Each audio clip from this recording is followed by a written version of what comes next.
Hey beloved, Crystal Skulls reading for you today. Bottom of the deck, rhodochrosite, and that's self-love.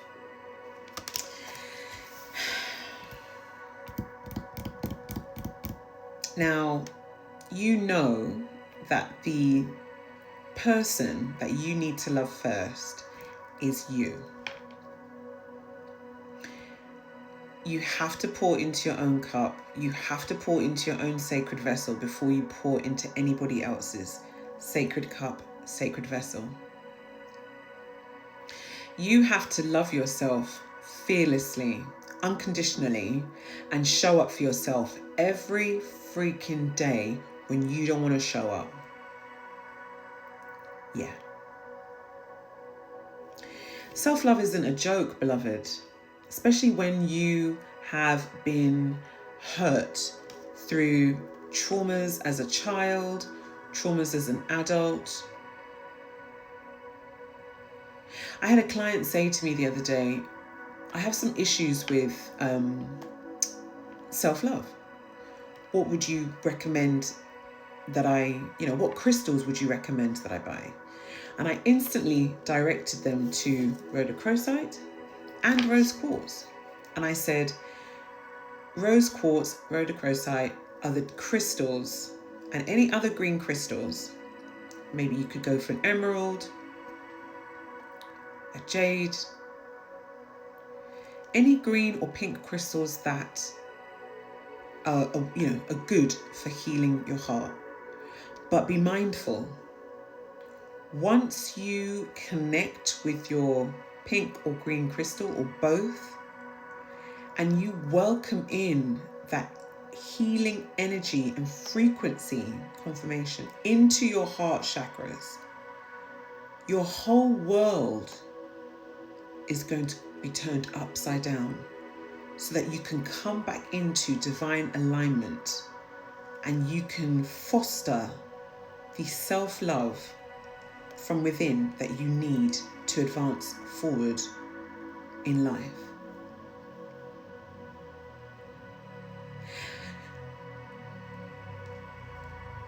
And I guess I'm offering that same advice to you, beloved. Before you can pour into someone else's cup, you must pour into your own cup. Angel numbers 323. And, I don't know what you've been through in terms of your past traumas, but know this. You are no longer the main character of that trauma anymore. Do not allow that trauma to take away your magic, your fight, your strength. The first thing to overcome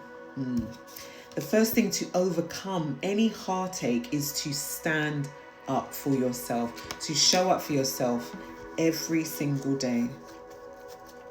Pouring into yourself in any which way you see is the best way to pour into yourself, whether it be sitting in silence, whether it be sitting, with a community, whatever. Show up for yourself every day. Heal that heart chakra. Heal the heart chakras, because you've got a heart chakra, we've got a upper heart chakra. You heal your heart chakras, you in turn heal your throat chakras.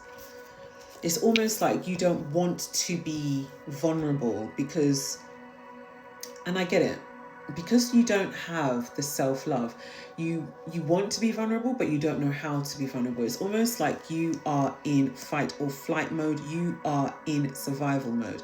And your ancestors are coming through to say, confirmation, you no longer need to be in survival mode. Because you are the magician, you have the tools around you, and you know exactly what you need to do to heal your hearts. You know exactly what you need to do to go forward, pouring into and onto you unconditionally. You see, when you pour onto yourself and into yourself unconditionally, and you keep doing it and you keep doing it, it naturally rattles the cage of those people that wanted to keep you compartmentalized within your trauma, within a triggered traumatic timeline. These people will eventually start to leave you alone because they realize that with every time you heal something within yourself, you heal your heart chakra, you set an energetic boundary, which means that people don't walk over you anymore. It means that people just can't come and talk to you anyhow. Like who? Baby, you were doing that in 2025. In 2026, it's a different year, my friend. It's a different year. So even though you might want to be compassionate and show a bit of empathy for that person and just be a bit like, you're just like, nah. Because what that person's going to do is going to take what I'm saying with love and grace, and they're just going to use it against me. They're going to weaponize it and use it against me. And you're just like, no, hell to the no to that.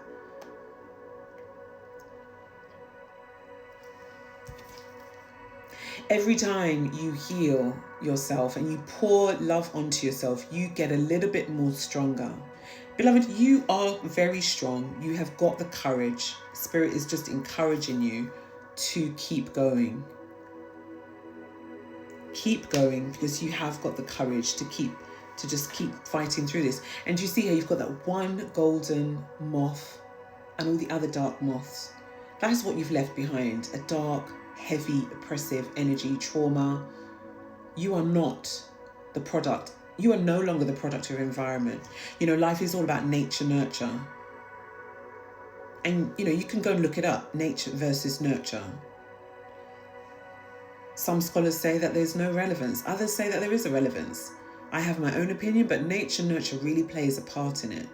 You are no longer part of the environment whereby you were abused anymore. You are not that anymore. Because you've poured into yourself and you're nurturing yourself. And look, you've got intuition out here. Because you're listening to your intuition, you're connecting on a real interconnected level, which means that you're increasing your frequency with spirit and you're trusting in what spirit is guiding you to do. And that's a brilliant thing, because basically you already knew that you had to heal your heart chakra, and that you need to maybe up your game in self-love. You already knew this. You didn't need me to tell you this. This is something that you already figured out for yourself. I'm just literally here as confirmation. Your spirit guides should have already alluded this to you. And the final card to close out, look. Ooh, excuse me. Divine Feminine. It's almost like you're having to heal your Divine Feminine because you have been operating in your Divine Masculine for far too long. And it's almost like you had laid the Divine Feminine within you to rest. But now the Divine Feminine is coming through, and she's commanding and demanding that you show up with unconditional self-love. She's demanding that you look after yourself, that you pour into yourself, because with that comes a stronger interconnected frequency and vibration to your Divine Feminine, whereby she's extremely intuitive. And I don't care if you're masculine or feminine, remember we're made up of both energies. And she has that sense of being very powerful, seeing things, but also very vulnerable, deeply connected to spirit, and is a warrior in her own rights. It's giving high priestess energy, empress energy, empress energy. Switch the genders as you see fit. Powerful reading, beloved. Keep doing the great work that you're doing, because in time, look, it will get easier. It will get easier. You're doing a great job. This is just a reminder to ask you to continue doing what you're doing. And if there are any crystal cards that I've showed here in this reading today that you resonate with, go and buy a piece of jewelry, wear it, do some research on it, access and activate its energy, align it with your life force energy, and see the beauty and the benefits of having that particular crystal within your energy field. Beloved, stay grounded. You've got this.